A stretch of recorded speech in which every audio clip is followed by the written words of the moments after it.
Meu Joseki, se tem uma coisa que o Jigoro Kano criou, e na minha opinião particular, é a maior criação de Jigoro Kano, a maior contribuição que Jigoro Kano, que tem tantas, deu para o mundo, para mim, é a criação desse simples. A criação não, né? A utilização, o desenvolvimento da utilização desse simples objeto como um referencial para graduação dentro do judô. Para separar quem é mais antigo de quem é mais novo. Obi. Vamos entender um pouquinho disso. Tem que mudar de página aqui, né, Galileu? Criação das faixas. Bom, já dando continuidade. Entre tudo que Kano criou, talvez sua maior revolução foi a criação das faixas.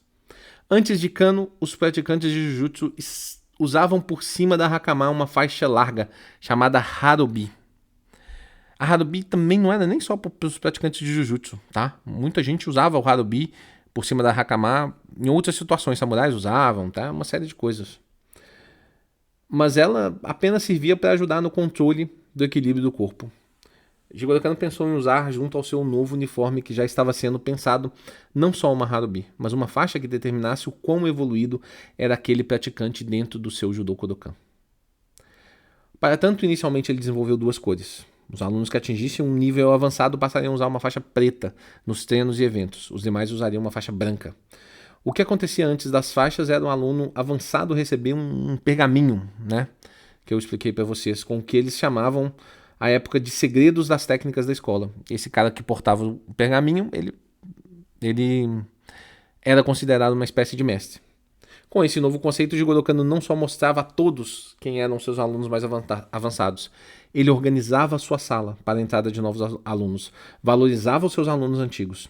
E isso tornou tão importante para as artes marciais que tanto o uniforme, mas principalmente os sistemas de faixas, se tornou uma prática comum em quase todas as modalidades.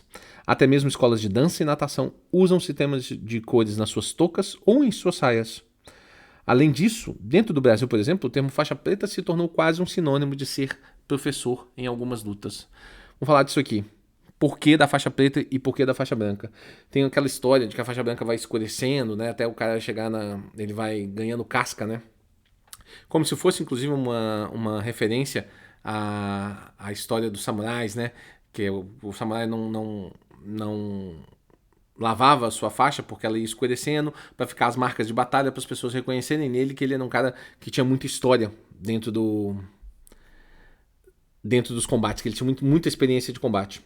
Pois bem, a história do samurai é verdade, mas é uma história linda, mas nem é por isso, na verdade, da questão do Jigoro Kano usar a faixa branca primeiro, inicialmente, e a faixa preta. É uma questão simplesmente econômica e de acessibilidade à primeira, porque era dos panos mais simples de achar na época, tanto o branco quanto o preto. Mas o outro ponto fundamental, na verdade, é porque azul, você pode ter o azul claro, você pode ter o azul escuro, você pode ter o azul turquesa, você pode ter tons de azul diferentes. O processo de produção tecnológico, ele ainda não era preciso igual hoje, que a gente, se quiser, a gente faz o mesmo azul infinitas vezes, né? A precisão não era igual hoje, como ela se modernizou no decorrer dos anos, né?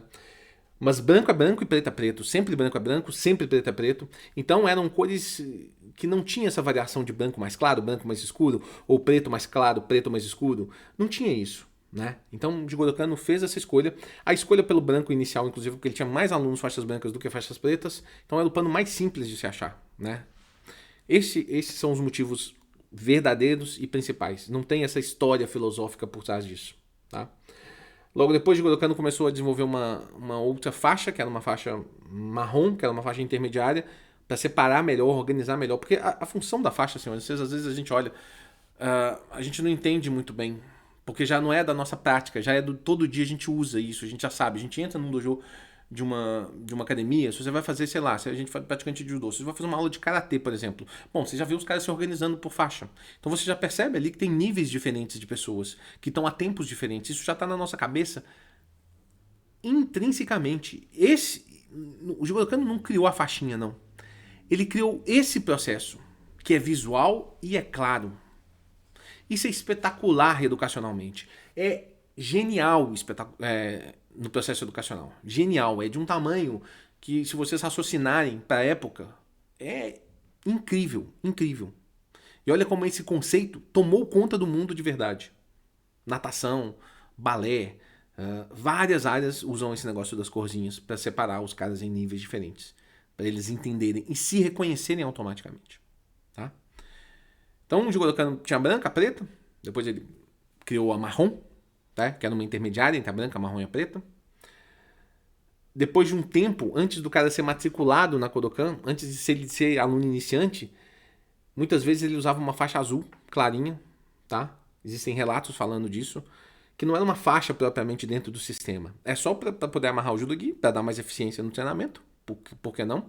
Mas para todo mundo entender que esse aluno não tinha nem o básico. Nem o básico. Então tinha uma faixa azul clara antes. Mas não era parte do sistema de faixas, ok? Isso é muito importante vocês entenderem. Tá? Era quase uma faixa de identificação mesmo. Depois veio a roxa, e hoje no Japão, como em vários lugares do mundo, já se usa, principalmente para as crianças, essa evolução de faixas. Tá? Se usa essa evolução de faixas também.